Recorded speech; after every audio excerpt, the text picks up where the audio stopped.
As hard to believe as it might be, Ohnoki truly is the mastermind villain in this arc of Boruto.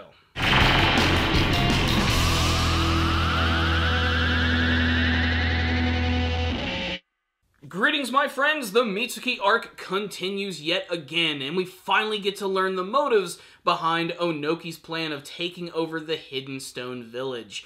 I can honestly say that I didn't expect any of this. I didn't even know that Ohnoki was going to end up being tied to this whole Mitsuki arc, and in many senses, it sort of steals the thunder away from everything that's going on with Mitsuki. In some ways, it's a little more interesting learning why Ohnoki has decided to take the village away from his granddaughter. Why is he doing this? Why is his son alive? Why have we never seen him before? And why does he seem to want to take over the entire village with giant, ridiculous rock monsters?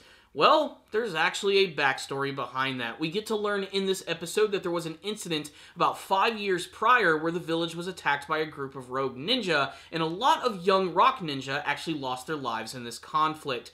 This is when they decided that they were going to have to beef up their defenses, and Ohnoki took it upon himself to create a brand new jutsu, which was the creation of the Akuta. We actually even get to see a previous prototype version of them, and I have to admit they look even more horrifying in their prototype form. Now, he reveals that he originally wants to create all of these so that whenever there is a big conflict, these young ninja are not going to lose their lives, and the only thing they'll have to worry about is losing these mindless doll-like soldiers, which means way less casualties for the village, and that's always a good thing.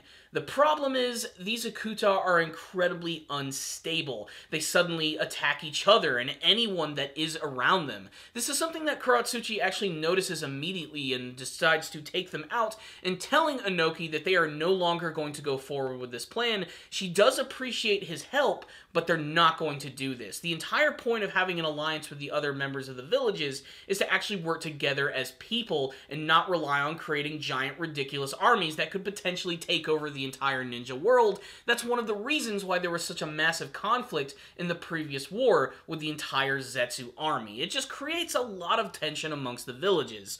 Now, the thing is, Ohnoki really did not take this all that well and still managed to go forward with his plan, somehow being reunited with his son, creating the more advanced form of the Akuta, and then suddenly growing all of them in secret, waiting for his moment to perform a coup d'etat on the village. It's crazy how much they managed to cram into this episode, but it actually does make sense why Ohnoki would actually do this at this point. That being said, I still have a feeling that he is somehow being manipulated by Ku, his son, who is still a complete and utter mystery. We just don't really learn anything about him in this episode. Where he's been, why he's so mysterious, why he's never been mentioned before. There's a reason why when Kuratsuchi saw him for the very first time and she was shocked.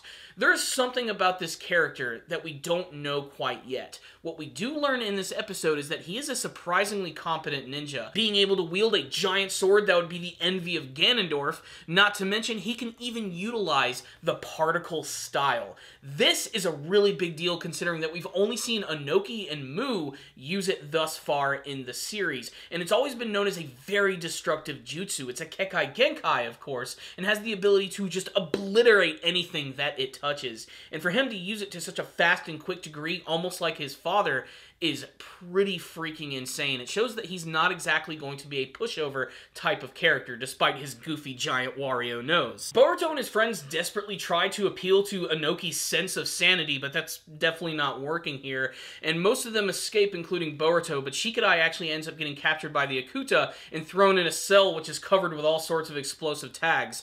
And it looks like he's actually going to be sharing his room with Kuratsuchi, who is still alive and well, but she's in also one of these cells. It looks like they're going to come up with some sort of plan to actually escape, and what that's going to be is mysterious, but I'm sure it's going to be pretty freaking awesome. During the conflict with the Akuta, Ohnoki is about to be crushed by this giant pillar, and Boruto manages to save him, and he runs away with him. And at the end of the episode, they're trying to escape from the village Solid Snake style. There's Akuta all over the place, and they manage to make it out of the village. The next episode indicates that there's going to be a pretty big interaction between these characters, but we're going to have to wait and find out. So what's the rundown on this episode of Boruto Naruto next generations. I love when we get the motivations behind an evil villain's plot. And you know what? Ohnoki's not even really a bad guy. In fact, a lot of the information that we learn in this episode will completely change the way that you view a lot of these Akuta characters and what their overall plan is. They are doing this so that the younger ninja are not going to have to fight and potentially lose their lives or get seriously injured. That's actually a pretty noble effort, but the method about which Ohnoki is actually doing this, behind the Tsuchikage's back, doing it all in secret, it comes across as very supervillain-like and very out of character for Ohnoki, to be perfectly honest. That's why I'm very convinced that Ku is going to be some sort of reason why this is all going on, how he was able to slowly convince his father, or maybe he's even controlling him with some form of genjutsu. I don't think that's going on, but again, I think this is all going to somehow tie to the death of his grandson, something that was brought up in the previous arc of the series, and it's what's really going on here. He says it's for all of the young ninja, but it's very clear that in the past, his grandson was actually killed, and this is the reason for that. Who knows? Maybe that was actually his grandson during that period a couple of years ago. I have a feeling it was a much longer ago, though, to be perfectly honest. It's kind of hard to say. Maybe Ku is actually the father of Ohnoki's grandson, and he was there when all of this happened, and that's when he decided to leave the village.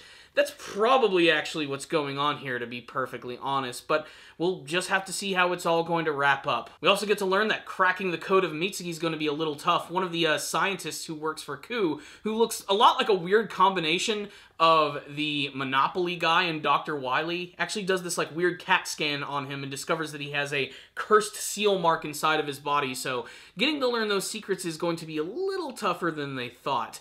Like I said, though, all this Ohnoki stuff kind of makes me forget the fact that this is a Mitsuki arc. I'm curious to see why he's going to be so important to the plan of the Akuta. Maybe something within his genes is going to allow them to actually control these creatures and make them even stronger.